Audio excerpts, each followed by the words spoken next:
En la última clase dimos una introducción un poquito larga quizás sobre el mundo del Islam para tratar de entender la complejidad, los problemas, las relaciones entre el mundo del Islam en la época medieval y las minorías. En el caso específico la minoría judía. Hoy lo que vamos a tratar de entender es el desarrollo, la importancia, la vitalidad de uno de los centros judíos más importantes que hubo en la historia, y es la existencia de los judíos en Babilonia. Lo que me llama la atención desde siempre quizás es que incluso gente que conoce historia judía casi desconoce la importancia y la centralidad de la historia de los judíos en Irak, en Babilonia. Y quiero creer que hoy más o menos vamos a tratar de entender qué ocurre. Cuando nosotros hablamos de los judíos de Babilonia, recuerdo lo que dije en la primera clase, siguiendo la concepción del historiador Simón Duvnov, y no solamente eso, estamos hablando acá de uno de los centros más importantes para la creación de la uniformidad de la cultura judía a lo largo de la historia. Recuerden el término este, es decir, el judaísmo de Babilonia contribuyó en forma extraordinaria a la creación de una cultura judía uniforme. Y eso es lo que vamos a tratar de hablar hoy. Cuando nosotros hablamos de los judíos de Babel, o si quieren los judíos de Irak, estamos hablando de la comunidad judía con historia documentada más larga en la historia. Estamos hablando de una comunidad judía con una continuidad de más o menos 2500 años.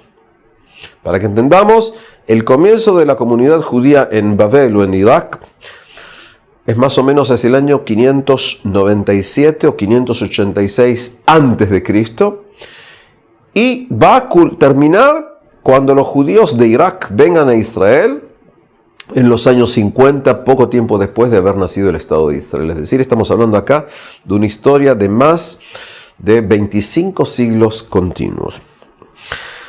Recordemos, por el año 586 a.C.,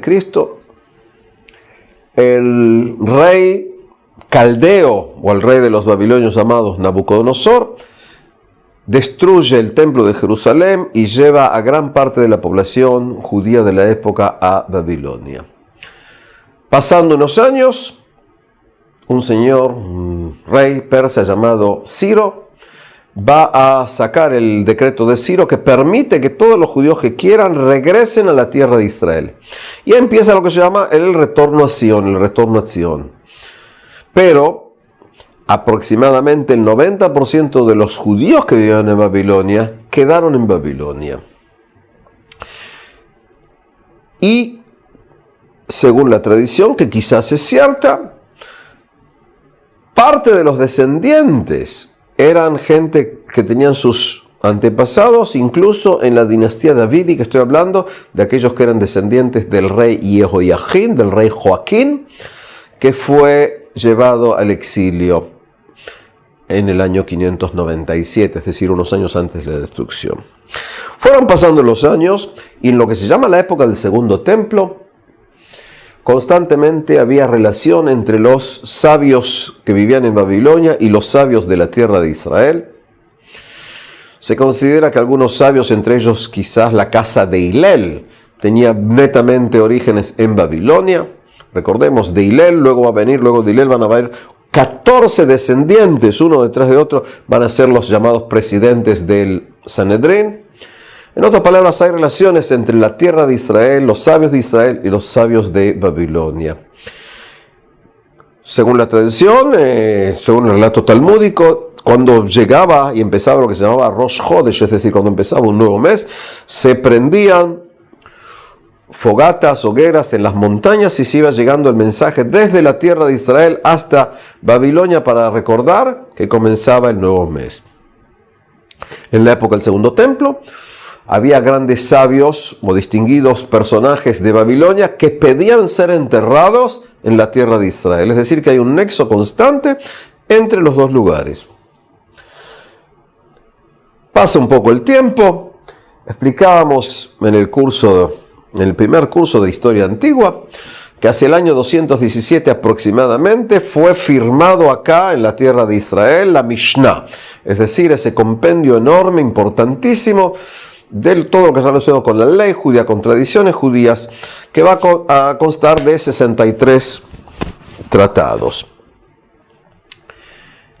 Paralelamente a la creación, al término de la Mishnah, en Babilonia, en Irak, dos sabios judíos van a crear grandes yeshivot, grandes academias talmúdicas. Una de ellas será en Sura, y ahí lo va a levantar un sabio llamado Tzirrav, cuyo nombre es Abadija, y la otra va a ser en la ciudad de Nahardea por un sabio llamado Shmuel, es decir, Rabbi y Shmuel van a crear una academia talmúdica en Sura y el otro en Nahardea. Son dos ciudades.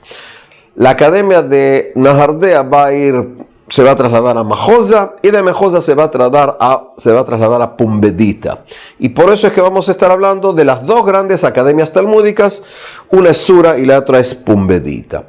Academias que van a tener su importancia, en las que se van a discutir todos los temas, se van a seguir discutiendo cuestiones halágicas, es decir, de la ley judía, se van a seguir desarrollando temas que encontramos en los 6 órdenes de la Mishnah. Y el fenómeno interesante es que aquí en la tierra de Israel, a partir del siglo IV, va a ir pasando un proceso de cristianización, decíamos. Pero eso no va a ocurrir en la zona de Irak, porque en la zona de Irak, en la zona de Irán, ahí va a existir en gran medida un imperio persa sasánida, que por supuesto que no es cristiano, es decir, estamos hablando acá de una concepción absolutamente distinta. Pasa un poquito más el tiempo, alrededor del año 400 aproximadamente, en la tierra de Israel, en la ciudad de Tiberíades, se va a terminar lo que se llama la Gemara de Eretz Israel.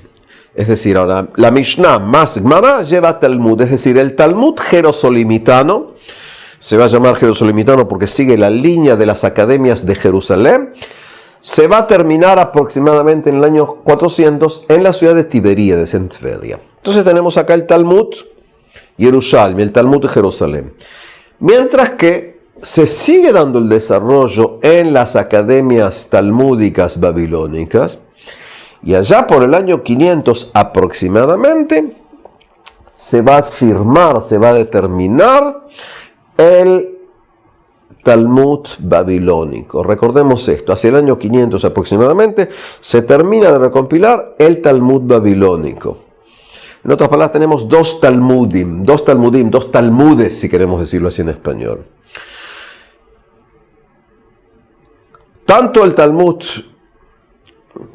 de Babilonia como el Talmud de Jerusalén van a coexistir, pero con los años, el Talmud que va a sobrevivir, por decir así, el Talmud que va a marcar la vida judía, el Talmud que se sigue estudiando hasta hoy, en el siglo XXI, en todo el mundo y también en Israel, es el Talmud babilónico. El Talmud de Babel fue el Talmud que logró sobrevivir, subsistir y ganar para tener la primacía en lo que es el mundo judío.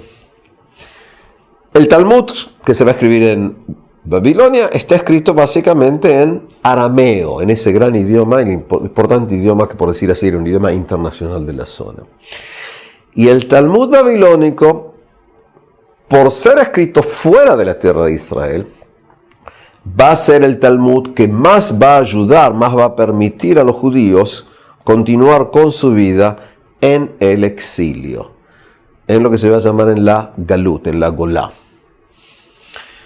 Para que entendamos, hay puntos de contacto entre los dos Talmudim, pero también hay diferencias. Por ejemplo, una de las ideas básicas del Talmud babilónico es la frase que ya se le suele que está relacionada con Shmuel, y es lo que se dice en arameo, Dina de Malchuta Dina, es decir, la ley del país es la ley.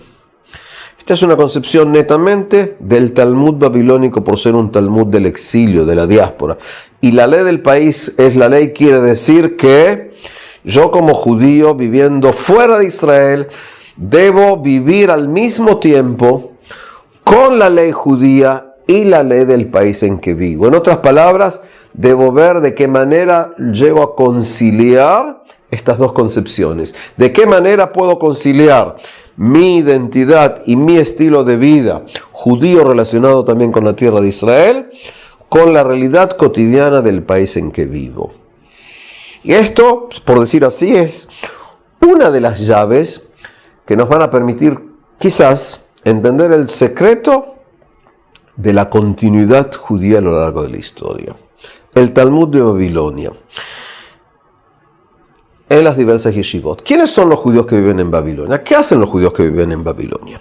Los judíos que viven en Babilonia se dedican, por decir así, a todo tipo de trabajos. Estoy hablando de una época en que todavía tienes el reino persa sasánida, que es un reino politeísta. Y los judíos trabajan en comercio, en artesanía, en agricultura, en pescadería, en navegación. En otras palabras, el judío se mantiene de todas las actividades económicas existentes, podríamos decir casi sin excepción. Entonces están viviendo ahí, están acá, tienen su mundo cultural judío, actúan lo que se llaman los Amoraim o Amoraitas, que son los sabios del Talmud. Y decíamos que aproximadamente en el año 500 aquí el Talmud babilónico va a ser firmado, va a ser cerrado. Pasan unos años después, unos pocos años más, y el Islam va a llegar al área.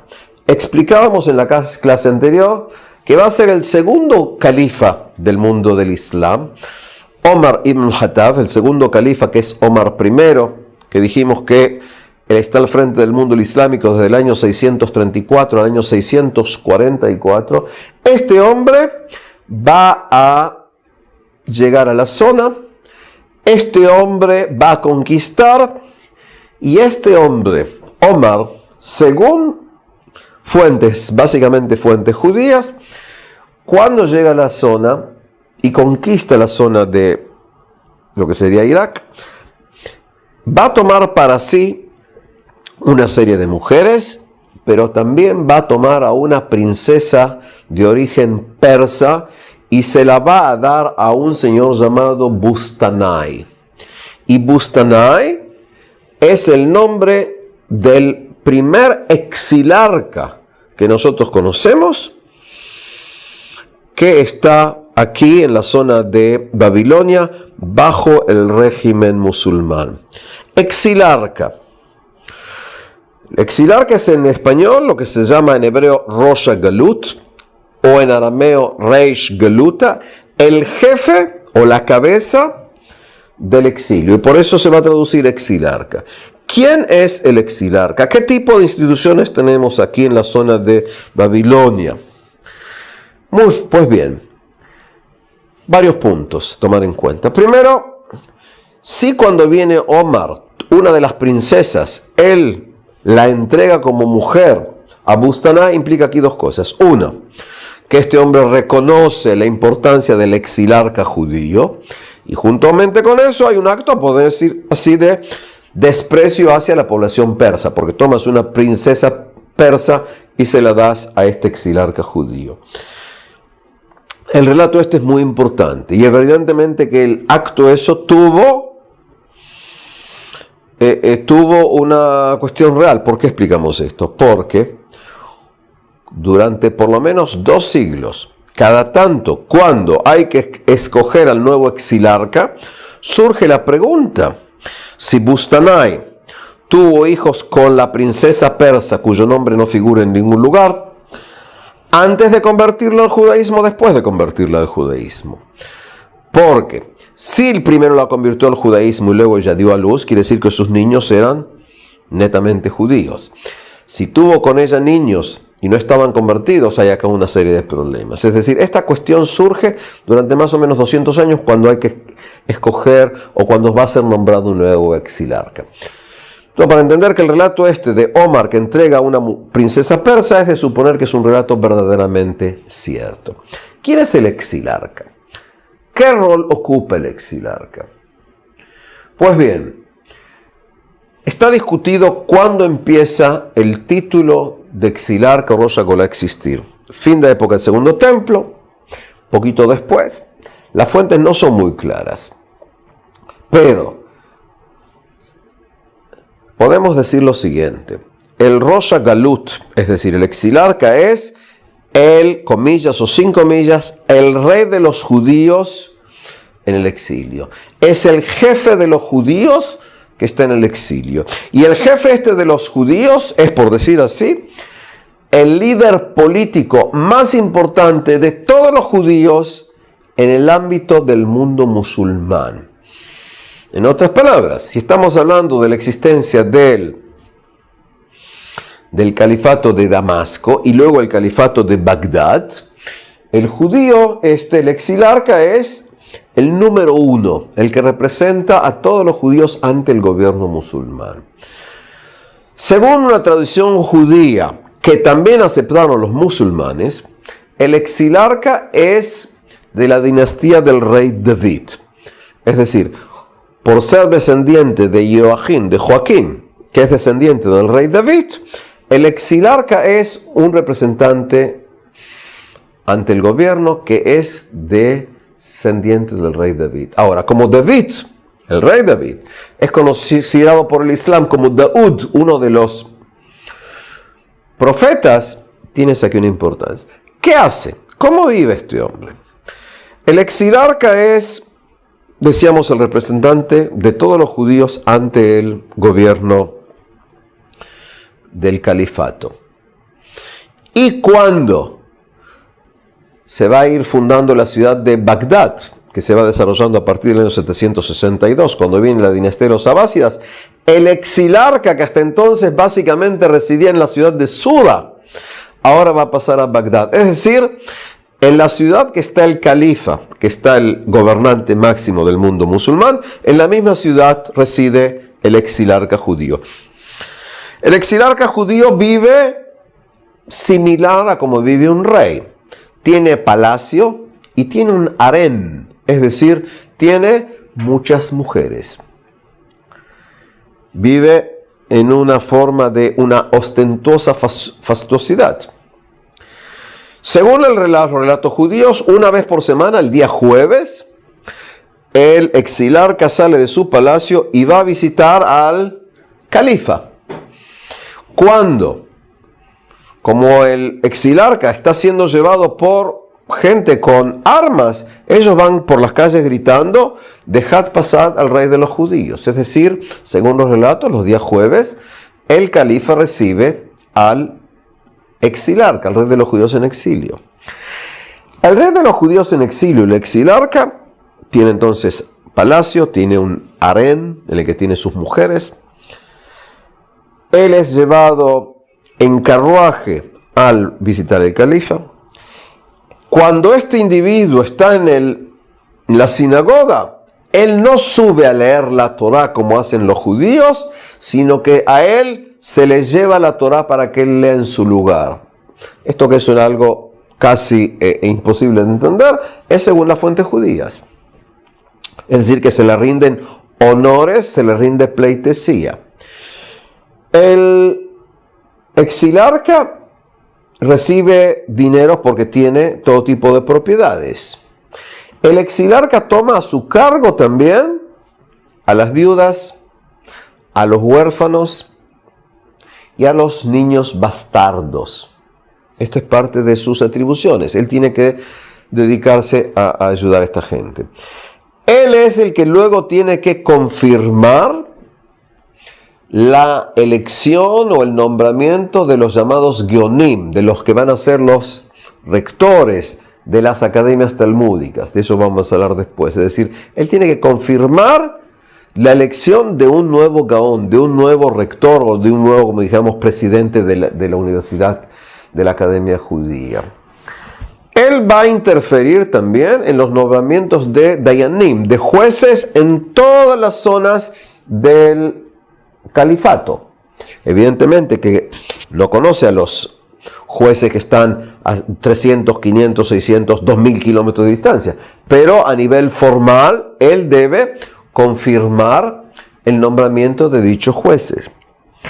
Este señor también, en algunos casos, actúa como suprema instancia de apelación en juicios, es decir, que también se puede apelar a él como supremo individuo respecto a lo que es la autonomía judicial judía, porque los judíos tienen una absoluta autonomía jurídica. ¿Por qué todo esto le conviene también al gobierno musulmán? Quizás esa es la pregunta que más de uno se estaban haciendo. ¿Por qué tienen que aceptarlo este hombre? Y entre otras cosas, porque el gobierno, como la mayor parte de los gobiernos en la historia, está interesado en dos cosas. En que haya silencio o tranquilidad y que la gente pague impuestos. Entonces, el exiliarca está frente de lo que sería el aparato autónomo jurídico judío, pero además, en gran medida, va a ser el Rosh HaGolah, el exilarca, el que se va a estar organizado en ¿qué? En pagar jizya a nivel comunal. Es decir, él, entre otras cosas, va a tener que recolectar los impuestos que pagan los judíos por ser pueblo del libro para entregárselo al califa. Entonces, para el califa eso es excelente, porque este individuo se encarga de los huérfanos, de los bastardos, de las viudas, es decir, trata de solucionar un problema socioeconómico interno judío. Él es parte a veces de lo que ocurre a nivel jurídico judío y además paga impuestos, recoge los impuestos. La existencia del Rosh HaGolah fue objeto durante siglos de motivo de orgullo para los judíos. Entonces yo explico porque muchas veces es raro para el individuo que vive en regímenes democráticos en los siglos XX, XXI, en entender por qué va a haber tanto respeto, tanta admiración. Pero algo que conocemos en sociedades tradicionales es, en gran medida, lo que se llama el pueblo tiene cariño, amor, devoción quizás a aquellos individuos que pertenecen a la casa real. Fíjense algo simplemente para pensar, y es, más de una vez uno se pregunta, ¿cuál es la importancia que para los británicos tiene la existencia de una reina? Y estamos hablando del siglo XX-XXI. Es decir, aquí a nivel popular, eso muchas veces está muy difundido, la creencia, la devoción, el amor casi ilimitado por ese individuo llamado, en este caso, el rey del exilio.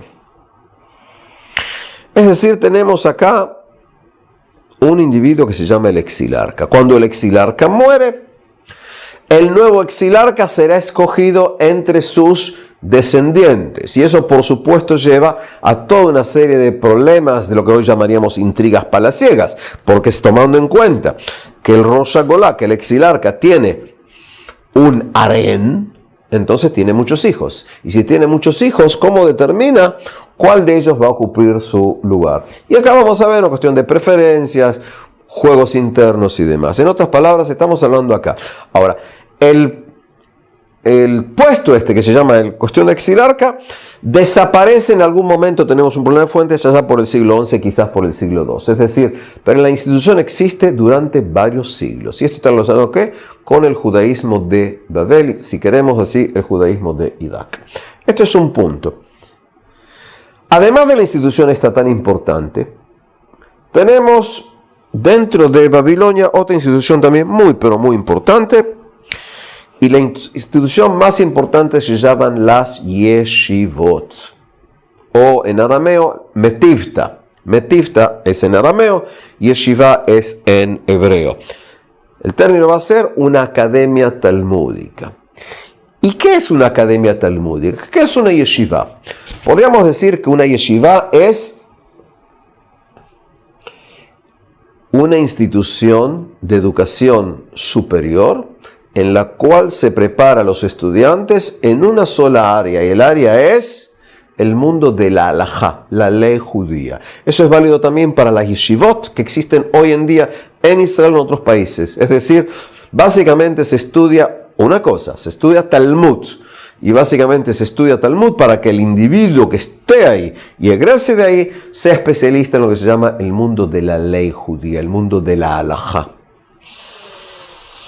Ok, decíamos que allá por el año 200 y tantos nacieron dos yeshivot. Una va a ser siempre en Sura y la otra va a ser la yeshiva que de Nahardea pasa a Mejosa y de Pumbedita. En esta yeshivot, dijimos también, se va a terminar de escribir el Talmud hacia el año 500. Y aquí que durante el siglo IX, es decir, 800 y tantos, las dos grandes yeshivot, la de Sura y de Pumbedita, van a mudarse a la capital, es decir, a la ciudad de Bagdad. Fíjense, en Bagdad está el califa, en Bagdad está el exilarca y en Bagdad van a estar las dos grandes yeshivot. Una yeshiva que se llama la yeshiva de Sura y la otra yeshiva que se llama la yeshiva de Pumbedita. Es decir, dejaron de estar en las ciudades de Sura y de Pumbedita, se mudaron. Es como si dijéramos de repente sí, que Oxford y Cambridge, las dos universidades, se van a trasladar a Londres y en Londres se siguen llamando el mismo nombre. Simplemente eso para a nivel de aclarar el término. Sura y Pumbedita son las dos yeshivot más grandes, las dos yeshivot más importantes, las dos academias. En cada una de estas dos yeshivot, en cada una de las dos, hay un individuo que se lo llama Gaón. En hebreo moderno, Gaón quiere decir un genio, pero Gaón es el título que se le va a dar al jefe de estas dos yeshivot. En hebreo se llama Rosh Yeshivat Gaón Yaakov, es decir, como dijéramos, el cabeza o el genio que está al frente de la Yeshiva Yaakov. ¿Por qué estos nombres? No exactamente sabemos, pero se lo va a llamar Rosh Yeshivat Gaón Yaakov, en forma abreviada Gaón. Entonces tenemos dos grandes yeshivot y dos geonim, dos geones, si queremos decirlo así en forma española. Tenemos dos geonim. Ahora, ¿cómo funciona la yeshiva? ¿Quién está en la yeshiva? ¿Qué se hace en la yeshiva? Pues bien, las dos yeshivot, hasta donde sabemos, están organizadas en la misma forma. Gran parte de los datos los tenemos básicamente de un señor llamado Natan Bavli, un señor muy interesante que escribió sus descripciones básicamente en el siglo X. Tenemos dos yeshivot. Acá sería interesante fijarnos en el esquema que tenemos acá, es decir, digamos tenemos así, acá en la punta tenemos al Gaón, al lado del Gaón tenemos a dos señores que serían portavoces, sencillo de explicar. Luego aquí tenemos 7 filas en las que van a estar estudiantes sentados. En cada una de estas filas vamos a encontrar 10 individuos. Es decir que tenemos el Gaón acá, los dos portavoces, sencillo de explicar qué es, y 7 filas en las que hay sentados 70 personas. Atrás de estas personas, las 70 que están sentados, vamos a encontrar varios cientos de individuos. ¿Cuántos cientos? 200, 300, 400 individuos que no están en esas 7 filas sentadas. Esa va a ser más o menos la estructura de las dos grandes yeshivot, Sura y Pumbedita. ¿Cómo se va desarrollando y quiénes son las personas que están ahí? Pues bien, a la mañana, en algún momento, tomemos en cuenta que en ese entonces no hay como hoy utilización de electricidad, en algún momento en la mañana temprano, a las 6, 7 de la mañana, empieza la clase. Y el Gaón va a dar su clase, va a hablar 15 minutos, 20 minutos o 2 horas. No es un problema de cuánto tiempo como tienes hoy. Ahora, los dos portavoces que están aquí al lado tienen que repetir en forma clara lo que él dice. Como en ese entonces no había micrófonos, y quizás el individuo que está ahí es un individuo que apenas puede hablar, los dos que están al lado se van turnando y van repitiendo en forma, es decir, necesitas a alguien que tenga una voz fuerte, potente, por eso dije portavoz, es decir, alguien que tiene voz muy potente para que todos puedan escuchar en el edificio lo que está diciendo este hombre. Entonces viene y se da la clase. Decíamos, puede ser 15 minutos, 20 minutos, 2 horas, el tema que él trata. Punto 1. Ahora, fíjense bien aquí. Los individuos que están sentados en los 7 primeros lugares, de la primera fila, son los llamados en hebreo alufim, es decir, como dijéramos, los grandes o jefes o principales. Ahora, la gente está sentada acá según su orden de, lo que hoy llamaríamos su nivel intelectual. En otras palabras, el individuo que está en el número 1 es el estudiante número 1. El estudiante que está en el asiento 23 Es el individuo que, si le vamos a dar una cuestión de orden, es, ¿sí?, el que está, digamos, jerarquizado el número 23. Cabe la posibilidad a veces de que si un alumno es malo, se lo cambie y se lo mande más atrás. Algún alumno que es mejor se lo va a poder adelantar. Tomemos esto en cuenta. Es decir, vino aquí entonces el Gaón, dio la clase y luego, los 7 individuos que están en la primera fila van a encontrarse con 9 individuos que están también en las filas. Es decir, tomando en cuenta que tenemos aquí 7 filas y hay 70 individuos, cuando saco 7 me quedan 63. Cada uno de los individuos que están en la primera fila va a tener una discusión con 9 personas más. Es decir, se dan 7 grupos de discusión formados por 10 personas. Luego que tuvo lugar la discusión entre el número 1 y los otros, todos los 70 de aquí se van a reunir a hablar con los varios cientos de alumnos que estaban escuchando las clases aquí atrás, sentados en el piso o parados atrás. En otras palabras, cabe mucha de la posibilidad que Yossi, por decir así, que está entre los 253 que están acá atrás, o 300 o 400, va a hablar a veces con el número 1. En otras palabras, el gran profesor del número 1 se va a encontrar con los que están recién ahí atrás.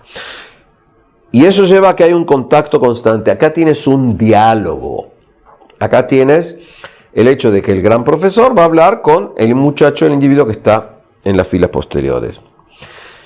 De esta manera se estudia, entonces decíamos, vienes aquí, se da la charla, luego hay discusión en grupos. A veces, depende del tema que se hable, las discusiones o las conclusiones de los grupos aquí van a regresar para que alguien les diga a qué conclusión se llegó, si es que llegó al Gaón. En otras palabras, tenemos acá un tipo de trabajo en grupo. Los que trabajan en discusión me van a perdonar, pero entiendo que gran parte de los educadores de los siglos XIX, XX, XXI casi no inventaron nada. Es decir, tienes acá una cuestión de diálogo, de uno con uno, y luego se llama conclusión. Ahora, eso es lo que tienes aquí, en este grupo. Ahora, ¿de qué tratan? Tratan todo tipo de temas económicos, temas de tradiciones, que se permite comer, que se permite beber. Todo lo que está llevado al que se llama el mundo de la halajá, el mundo de la ley judía. ¿Cuánto dura este proceso? Este proceso puede durar 2 horas, 4 horas o 6 horas. Es decir, si empezamos las clases a las 6 de la mañana, quizás se terminen las clases a las 11, a las 12. Cuando se termina eso, cada uno va a hacer sus trabajos, sus quehaceres. En otras palabras, los que están en la yeshiva es gente que, además de estudiar, se dedican a algo que hizo el hombre judío toda la historia, y eso se llama a trabajar. ¿Se entiende? Es decir, es parte elemental. Ahora, los que están acá, los varios cientos que están aquí y también los sentados, hay algunos que van a ser comerciantes, otros que van a ser artesanos de dinero, repito, de dinero, porque los que están acá, para venir acá a participar en esto, todos los que vienen acá, sin excepción, saben mínimamente 3 idiomas. Todo individuo que participe en la yeshiva sabe perfectamente 3 idiomas. Árabe, porque es el idioma de la cultura y del área de la zona. Hebreo, que es el idioma de la Biblia y de la Mishnah. Y arameo, porque es el mundo del Talmud. Es decir, todos los individuos que están aquí en la yeshiva saben perfectamente estos 3 idiomas.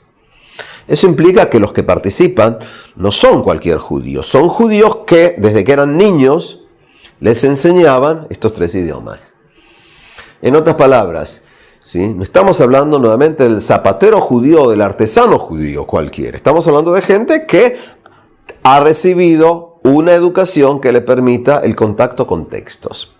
Ahora bien, luego que se dio el término, esto a las 11, 12, a las 2 de la tarde, el aluf número 1 va a ser el juez número 1. Es decir, al lado de la yeshiva está lo que se llama, ¿sí?, el tribunal de la puerta de la yeshiva.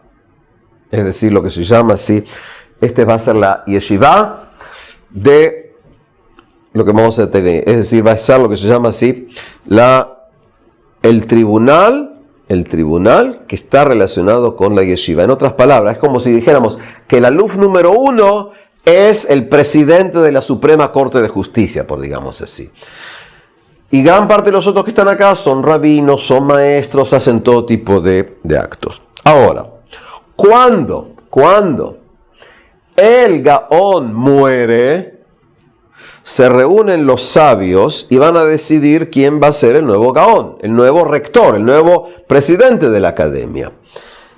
Y casi siempre el que va a ser el que estaba, por decir así, el alumno número 1, el alumno más distinguido, el que era, por decir así, el presidente de la Suprema Corte de Justicia. Entonces hay acá un constante juego de ir en búsqueda de la excelencia, digamos así. Ahora bien, de esta manera va entrando. Ahora, ¿quién es la gente que está sentada? Y acá entramos en una cuestión problemática. En las dos yeshivot que tenemos, tanto en Sura como en Pumbedita, durante siglos, todos los individuos que están ubicados en los 70 asientos pertenecían, y presten mucha atención, solamente a 6 familias judías. Sí, me escucharon bien, es decir, todos los 70 que están acá sentados pertenecían solamente a 6 familias. Es un grupo bastante aristocrático, oligárquico, cerrado. ¿Cómo surgieron esas 6 familias? No sabemos. Sabemos que existen esas 6 familias. Es decir, son 6 familias que tienen linaje, sabiduría, un halo de santidad y dinero. Es decir, y eso va pasando de generación en generación. La cuestión del linaje es muy importante, es decir, yo sé quién es el padre, de tu abuelo. Y según esto, según tradiciones, partes son lo que llaman Kohanim, partes son quizás relacionados con la dinastía del rey David. El rey David ocupa un rol muy importante a nivel religioso judío. En otras palabras, todos los 70 que están aquí tienen, como decíamos nosotros, una sangre, un linaje especial. Ahora, cuando alguien se retira de estos asientos porque ya está muy cansado o porque muere, uno de su familia va a ocupar su lugar y va a entrar en el asiento número 70. Puede ser que después se descubra que tenga gran discapacidad y lo salten, lo hagan pasar al asiento 40, al asiento 23. Pero primero entra el asunto número. Ahora, ¿quién entra en el lugar de un hombre fallecido? Si tiene hijos varones, uno de sus hijos varones. ¿Quién de sus hijos varones? ¿El mayor? ¿El más pequeño? ¿El del medio? No. El que se considere más apto o más inteligente. Más de uno de ustedes dirá, eso está mal, porque hay competencia, es cierto. Pero acá estamos hablando no de una cuestión de igualdad, estamos hablando de una cuestión de excelencia y competencia intelectual. Es decir, tengo 6 hijos varones, porque es una cuestión patriarcal, quizás elija al número 3, al número 5. Ahora, y ese va a ocupar mi lugar. ¿Dónde estuvo este que entró ahora aquí? ¿Dónde estuvo antes? Estaba entre los cientos que estaban acá atrás sin asiento. Es decir, para que entendamos, los 70 que están sentados, sus edades más o menos van entre 15 a 80 años. Dije entre 15 y 80 años. Porque el señor sigue estudiando cuando tiene 30, 40, 60 años. Y junto con ellos entraron los más jóvenes. Pero la condición es tener un lugar. Es decir, digamos que está un señor y muere y no tiene hijos varones. ¿Quién entrará? Digamos que el señor que se murió tenía 70 años. Quizá entre su hermano que tiene 65, que estuvo hasta ahora atrás. Quizás entre un sobrino. Pero siempre estamos hablando aquí de un grupo muy selecto. Para que entendamos lo que estamos hablando, eso implica que tú puedes ser el individuo más inteligente del mundo, el intelectual número 1 entre todos los que están en la yeshiva. Pero, si no has nacido dentro de una de estas 6 familias, quiere decir que toda tu vida vas a estar en los que están acá atrás sin el asiento. Más de uno dirá, pero eso no es justo. Ok, no tengo nada que ver, simplemente estoy explicando una situación existente. Y esto va a llevar, por supuesto, a fricciones, roces y tensiones dentro de la yeshiva. Pero volvemos a explicar, en la yeshiva tienes acá 70 individuos sentados, está el gaón, están los 2 portavoces. ¿Y cómo se va a ir estudiando ahora? ¿Cuál es la importancia de esta yeshiva en esto que estamos diciendo? Están formando a nueva gente que va a ser gente de la yeshiva. Líderes, sabios, rabinos, maestros. Ahora, la yeshiva, tanto la de Sura como de Pumbedita, se dedica en otras cosas a recibir preguntas de todos los confines del mundo judío.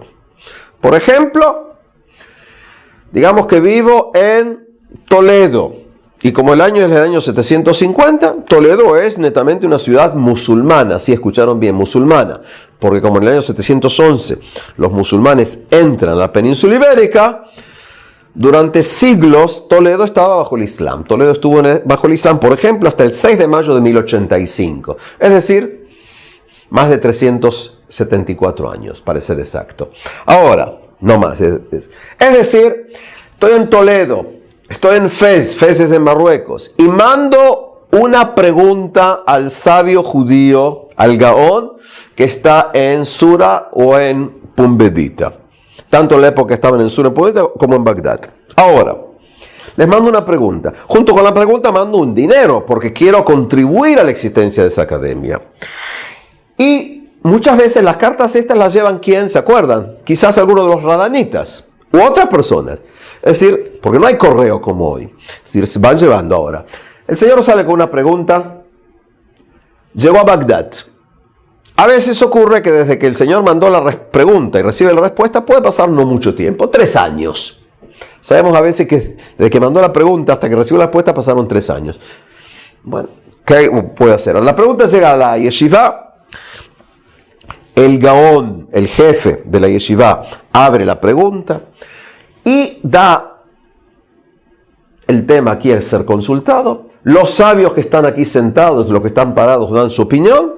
Y en definitiva, el Gaón va a dar su respuesta. Y la respuesta va a ser todo el camino regresando. Y eso se llama Shelot Utshuvot, preguntas y respuestas.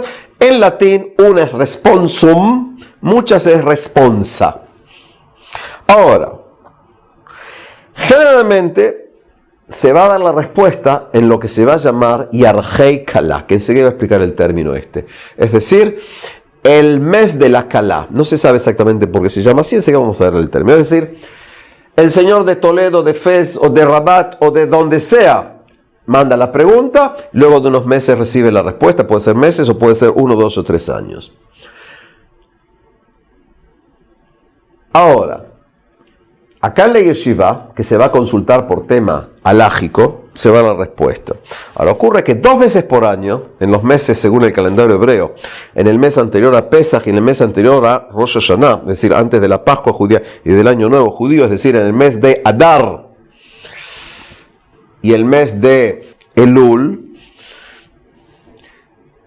la yeshiva, por decir así, la academia, abre sus puertas a gran parte del público. Son los meses en que otras cosas hay descanso de trabajos de agricultura. Son los meses en que hay mucha gente que puede venir a escuchar las clases y las preguntas. Por supuesto que no cualquier judío va a entrar, porque se habla en hebreo, en arameo, en árabe. Pero muchas veces ocurre que llegan a dicho mes, en que hay, por decir así, temas más sencillos, sabios que ya han egresado de la yeshiva. Digamos que durante años yo estudié acá, estaba atrás, me fui a un lugar que dista 200, 300 kilómetros. Hoy en día soy el rabino del lugar y vengo aquí a tener un tipo de clase de perfeccionamiento, diríamos, en idioma moderno. Entonces me actualizo del tema. Resulta ser que en ese encuentro que se llaman Yarhei Kalá, la palabra Yaraj quiere decir mes, igual que luna. ¿Sí? ¿Por qué se llama Kalá? Es decir, son los 2 meses de apertura. Entonces vine, escuché las innovaciones dentro del mundo de la ley y además escuché cuál es la pregunta que hizo un rabino que está en Fez y cuál es la respuesta. Ahora, cuando acá en la yeshiva se da la respuesta y la respuesta se va mandando otra vez a través de gente que lleva las cartas, cada vez que esa respuesta llega a un lugar en que hay una comunidad, se abre la pregunta, se abre la respuesta y se copia. Es decir, el judío que está, por decir así, en lo que hoy sería Egipto, Libia, Túnez, Argelia, Marruecos, España, en las diversas comunidades van copiando la pregunta y van teniendo la respuesta. Eso va a ir llevando ¿a qué? A que haya una difusión del mundo de la halajá y que vaya habiendo una uniformidad. Una uniformidad. Porque más o menos la misma pregunta puede surgir en el futuro. Recordemos que el mundo de la halajá es un mundo legal casuístico, es decir, toma en cuenta los casos. Y en función del caso se sienta un precedente que se va a tomar luego en cuenta. Es decir, tenemos acá la yeshiva como gran ente. Tenemos las dos grandes yeshivot que va llevando a que todo el mundo judío se maneje igual a nivel de la ley judía. La yeshiva va a tener otra importancia, es lo siguiente. Aproximadamente en el año 870, los judíos de Barcelona, sí, Barcelona, hay quienes hoy dirían donde juega Messi, no, eso es Barça. Es decir, donde estamos más o menos en la ciudad de Barcelona, Barcelona en ese entonces Barcelona en ese entonces es cristiana ya, y pertenece a lo que llaman los condes de Barcelona. Los judíos, el rabino de Barcelona manda un pedido, ¿sí?, al rabino, al gran sabio de esa época, que se llama Amram, ¿sí?, Amram Gaón, que era el Gaón de Sura, y le pide, por favor, organízanos los rezos. Y este señor, Amram Gaón, con el equipo de él, hacia el año 870 aproximadamente, organiza todo lo que se llama el mundo de los rezos judíos. Como ordenar es lesader, la palabra que se va a usar es el sidur de oraciones de Amram Gaón. Y este sidur de Amram Gaón, más o menos del año 870, hace todo el camino al revés.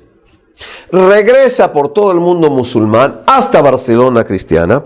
De ahí va a ser enviado a los judíos que están en Francia, a los judíos que están en Italia. En otras palabras, todos los judíos de esa época van a empezar a aceptar el sidur de Amram Gaón de Babilonia. Entonces tenemos la responsa y el mundo del sidur. Cuidado que luego va a haber un cambio más en el sidur cuando hablemos de otro personaje llamado Saadia Gaón. Es decir, tenemos aquí las grandes academias talmúdicas, en árabe, en arameo y en hebreo. Entonces tenemos el exilarca y tenemos aquí a los Gaón. Cuando muere el Gaón y es escogido un nuevo Gaón, se le va a pedir también al exilarca que él firme, que él acepte quién será el nuevo Gaón. Y esto, por supuesto, que a veces va a llevar aquí a complejas situaciones, a encuentros. Estamos hablando acá de un triángulo, y el triángulo es exilarcas y Geonim, los jefes de las academias. Dije un triángulo, porque ¿quién me falta? Me falta lo que en español se van a llamar los llamados piedras angulares de la congregación. Piedras angulares de la congregación. Sí, esto va a ser lo que vamos a llamar, lo que se va a llamar en Ivrit, Pinot Ha'edah.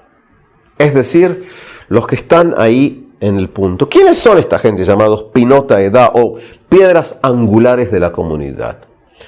Son judíos muy ricos, que también tienen sabiduría, pero no tuvieron la suerte de nacer dentro de las 6 familias que tenían, decíamos, linaje, sabiduría y demás. Son judíos muy ricos, y entre ellos tenemos la familia Netiva, Yosef ben Pinchas, Aarón ben Amram. Aparte de estos individuos que eran muy ricos, los conocemos por nombres. Estos individuos contribuyen con las yeshivot. Estos individuos levantan instituciones judías de ayuda. Estos individuos son grandes comerciantes, de ahí tienen el dinero, son banqueros internacionales. Parte de esta gente, como la familia Netiva o la vamos a decir, si Aarón ben Amram o Pinchas, eran gente que tenían sus naves que saliendo aquí, a través del Éufrates y el Tigris, salían al Golfo Pérsico y de ahí sus naves llegaban hasta India. Esta gente contribuía a la comunidad, pero tenían una gran carga emocional por la injusticia de no poder estar al frente de las yeshivot. ¿Por qué? Había una cuestión bastante lógica, se me ocurre. Tú participas, tú estudias, sabes hebreo, sabes arameo, sabes árabe, estás en la yeshiva, pero jamás en tu vida, ni tú ni tus hijos, podrás estar en la dirección comunitaria. Esto lo tenemos que tomar en cuenta por este triángulo que decíamos en las a veces luchas o fricciones entre el Gaón, el exilarca y estos individuos que se los va a llamar en español los piedras angulares de la congregación. Es decir, esta es la realidad que tenemos aquí en este momento. Una comunidad muy importante que durante siglos va a estar aquí en la zona de Babilonia. Pasa un poco el tiempo y llegamos a que en el siglo VIII, es decir, en los años 770 y tantos, cuando ya no existe la dinastía de los Omeyas, hay un individuo muy importante, muy interesante, llamado Hanan ben David. Hanan ben David pertenece a la familia del exilarca. Hanan ben David, podríamos decir básicamente que era un individuo, un genio, podríamos decir. Hanan ben David desarrolla una concepción muy individual de qué hacer con los preceptos. Hanan ben David escribe un libro que traducido al español se llamaría Libro de los Mandamientos. Hanan ben David rechaza la santidad del Talmud. Hanan ben David considera que tú tienes la Torá, es decir, la ley escrita, que eso es lo que determina toda la conducta judía, los mandamientos judíos, pero que el Talmud es una creación humana y como tal no se le puede dar características de santidad. Este individuo va a entrar en lucha con la dirección de las academias talmúdicas y en definitiva, ¿sí?, él va a querer que su Talmud, digamos así, o que sus concepciones sean las concepciones aceptadas. Es decir, entramos aquí, él rechaza las ideas talmúdicas, pero va a desarrollar una serie de ideas, de interpretaciones de él que, según su concepción, deben ser aceptadas. Hanan ben David, que teóricamente, o quizás hubiera sido el nuevo exilarca, no va a ser el nuevo exilarca, pero va a tener un círculo de intelectuales judíos que en principio se los van a llamar Ananim, es decir, los ananitas, por su nombre personal. Y de acá, de esta concepción, se va a derivar con el tiempo una corriente judía que nosotros vamos a reconocer con el nombre de los caraítas, los caraim, de la palabra mikra, de la palabra Biblia. Y los caraítas van a ser, como se van a saber a veces, judíos caraítas, judíos caraim, que rechazan el Talmud y consideran, sí, que cada individuo debe confiar en su inteligencia, en su criterio personal, en su desarrollo individual para interpretar la Torá. Vuelvo a decir porque esto es muy interesante, y es decir, el caraísmo rechaza autoridad institucional. El caraísmo rechaza toda la idea de lo que va a ser autoridad anterior, tradicional o institucional. Considera que el judío, como todo ser humano, tiene suficiente capacidad intelectual para interpretar la Torá y desarrollar su concepción a nivel personal. Dentro de los caraítas tienes individuos importantes como ser Benjamín ben Moshe, ¿sí? Tienes Yaakov al-Kirkisani, individuos que consideraban que hoy que tengo 60 años, estoy más cercano de la verdad que cuando tenía 40 años, porque he desarrollado mi intelecto. Es decir, tienen una concepción muy individualista de interpretación de la Torá. Esto, por supuesto, lucha contra o se enfrenta con una concepción que dice tienes que recibir la autoridad de tal rabino y de tal rabino y de tal rabino. Y por eso los caraítas siempre han sido un grupo muy pequeño. Caraítas existen hasta el día de hoy, en el siglo XXI, es un grupo muy pequeño. Los caraítas durante siglos se dedicaron al estudio sistemático de la Torá y contribuyeron muchísimo al estudio de ¿qué? De la gramática hebrea, porque ellos decían que todas las respuestas estaban en el texto bíblico. Caraítas, centros de caraímos, has tenido en Egipto, en España medieval, en zonas de lo que hoy sería Lituania, Estonia en la Segunda Guerra Mundial. Es decir, y hay quienes hablan del judaísmo caraíta a diferencia del judaísmo talmúdico. Es decir, es un grupo muy interesante. Además, había un grupo llamado Avlei Zion, es decir, los que están enlutados por la destrucción de Zion, que incluso van a vivir en Jerusalén en la Edad Media. Los caraítas entonces constituyen un reto a la directiva rabínica talmúdica. Pienso que el punto muy importante es porque en pensamiento tradicional judío, cristiano, musulmán, si lo vamos a resumir así, la verdad está en el pasado, no en el futuro. La verdad está en el pasado porque en el pasado fue la revelación divina. En otras palabras, Moshe fue el que estuvo más cerca de la verdad absoluta. Y mientras el tiempo pasa, estamos más metidos en la oscuridad. Y por eso es que en una discusión entre judíos, siempre se va a tratar de traer la cita más anterior. Es decir, más cercana al momento de la revelación. Y algo similar hacia el mundo cristiano, similar hacia el mundo judío. Es decir, se tratan de apoyar en lo que dijeron los sabios del pasado. La concepción caraíta es... Cuidado con lo que voy a decir para que no haya mal...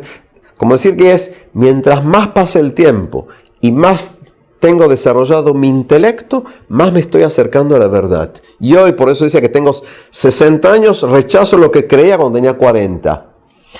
Hay una cuestión acá filosófica individual y una cuestión aquí de la búsqueda constante de la verdad a nivel intelectual. El problema con el caraísmo es que es casi imposible mantener una estructura religiosa sin instituciones y sin puntos que se transmiten de generación en generación. Es un punto que tenemos que tomar en cuenta para tratar de cerrar esto, cuando lo que vamos a ver en el futuro encuentro va a estar relacionado con una de las imágenes más importantes del mundo babilónico, y será un señor llamado Saadia Gaon, que va a ser el único Gaon en toda la historia que no era ni de las 6 familias ni babilónicos. Gracias, continuamos.